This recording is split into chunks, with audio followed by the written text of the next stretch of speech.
A maritime vessel can look like what you'd expect. A traditional ship with a hull, deck and superstructure. Others look completely different. Two ships can look almost the same, but they can't swap jobs without causing serious problems. Because they aren't just ships, they're tools, highly specialised and ruthlessly efficient, built to do their jobs better than anything else. For this video, we'll cover just one category. Cargo ships are the workhorses of global trade. They're designed for one thing: moving huge amounts of goods and raw materials safely across long distances. Depending on what that cargo is, the ships come in different setups. Container ships.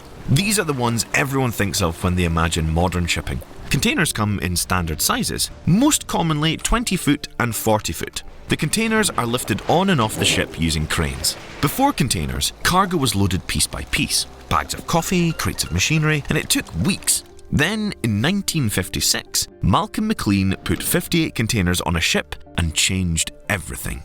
Today, the largest container ships carry over 24,000 containers. That's enough to stretch over 120 kilometres if placed end to end on flat ground. They're easy to spot. Metal boxes stacked on deck, a towering bridge located aft some distance forward of the stern, and vertical slots holding the containers in place. Some cargo are in liquid form. Crude oil, refined petroleum products, liquefied natural gas, chemicals, alcohol, vegetable oil, palm oil, molasses, and wine. These bulk liquids are carried by tanker ships. They're built with giant tanks within the hull and a completely flat deck.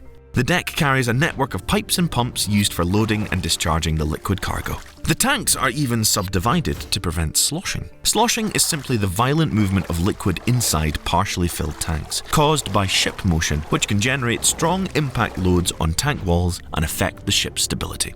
Chemical tankers have smaller coated tanks because some chemicals will eat through ordinary steel in hours. The largest of tankers, known in the maritime industry as very large crude carriers, can carry over 315 million litres of crude oil. When fully loaded, they sit so deep in the water, making them unable to enter most ports. They have to anchor offshore whilst smaller tankers come to collect the cargo. On the 24th of March, 1989, the Exxon Valdez struck a reef off Alaska and spilled 11 million gallons of crude into Prince William Sound. That incident reshaped tanker regulations worldwide, and double hulls became mandatory. Now, not all tankers have the usual long and flat deck. Liquefied natural gas tankers, also known as LNG carriers, as you can see, are constructed differently. They have huge specialised spherical tanks rising above the deck. Liquefied natural gas is carried in the tanks at minus 162 degrees Celsius. That's cold enough to shatter steel. If temperature rises critically, the liquefied gas turns back into gaseous state and expands 600 times its volume, and when containment fails, the ship faces a serious explosion risk. Because of that extreme temperature, the entire ship is built like an enormous insulated flask, designed to keep cargo cold over long distances. Only a few shipyards can afford to construct such expensive and complicated vessels, but without them, nations depending on gas for heating would freeze in winter.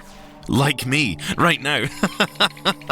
Oh, Bruno, that caught me off guard. In a single voyage, a modern LNG carrier can deliver enough gas to support heating demand across tens of thousands of homes for several days.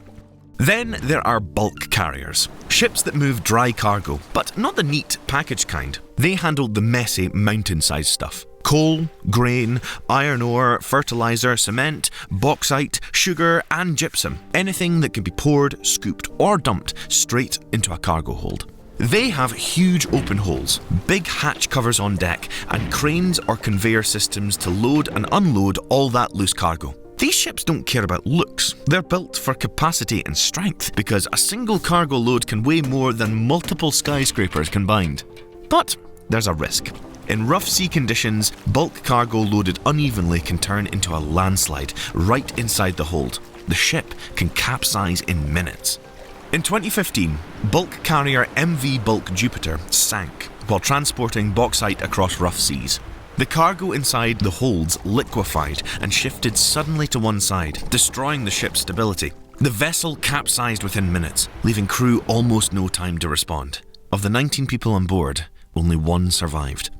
If you think transporting shifting mountains of ore or grain is bad, other ships face a completely different challenge: cargo that moves, breathes, and needs constant care. Livestock carriers transport animal exports: cattle, sheep, goats, and sometimes even camels. The ship's internal design is distinct. Instead of big empty holds or tanks, you get multi-deck pens, heavy-duty ventilation systems, watering and feeding setups, and walkways for veterinarians to look after the animals due to the number of weeks to be spent at sea while travelling long distances. They have a very boxy shape, with lots of side openings along the hull. Not windows, but ventilation gaps. Without massive airflow, the heat and humidity produced by thousands of animals would quickly become dangerous, as enclosed decks trap heat and moisture, stopping effective cooling and rapidly turning the environment into one the animals cannot survive in. And talking about controlling the temperature, reefer ships deal with refrigeration. Whenever you see a fruit in your supermarket that definitely didn't grow anywhere in your country, there's a good chance it spent a couple of weeks inside one of these chilled vessels before it got to your country. These ships haul refrigerated cargo: fruits, vegetables, meat, fish, seafood, dairy products, and pharmaceuticals. In the past, fresh food couldn't travel far. Trade was seasonal and local. Reefers changed that. Now you can eat South American bananas in Europe and Norwegian salmon in the Middle East. Reefers are packed with insulated walls, cooling units, temperature sensors, and backup systems, because even a few hours without refrigeration can ruin an entire voyage's worth of cargo. Some reefers even maintain different temperature zones in the same ship, so they can carry, for example, frozen fish in one hold and fresh fruit in another. Lately, some perishables now travel in refrigerated containers on standard container ships, but dedicated reefer ships are still used for high-value, temperature-sensitive cargo that can't risk a container malfunction. Now, some ships carry cargo that drive themselves aboard. Ever heard of Roro Ships? These ships are built for anything with wheels: trucks, trailers, cars, buses, heavy machinery, armoured vehicles, even mining equipment. Roro stands for roll on, roll off. And as the name implies, cargo rolls on at one port and rolls off at another. This drive-in and drive-out is facilitated by massive ramps that are extended from the ship onto the dock, forming a flat surface. Inside, it feels like a floating parking garage, with wide adjustable decks and long internal ramps connecting each level so vehicles can move around easily.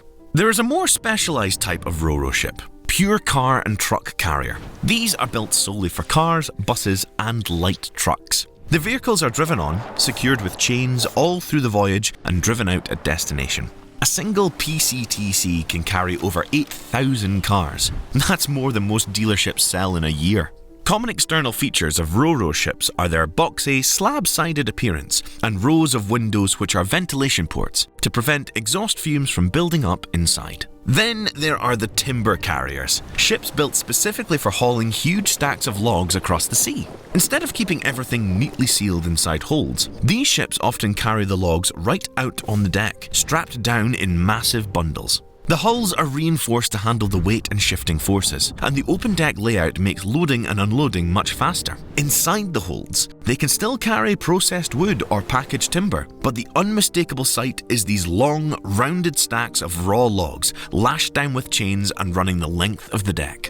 With timber carriers all wrapped up, we've now covered the full range of cargo vessels. In our next video, we're going to be covering military vessels and their different types. If that sounds interesting and you want to stay updated and tune in when that episode airs, please make sure to ring that notification bell, like and subscribe to stay up to date with all Casual Navigation has to offer. All that's left to say is thank you for watching, and we'll see you all next time.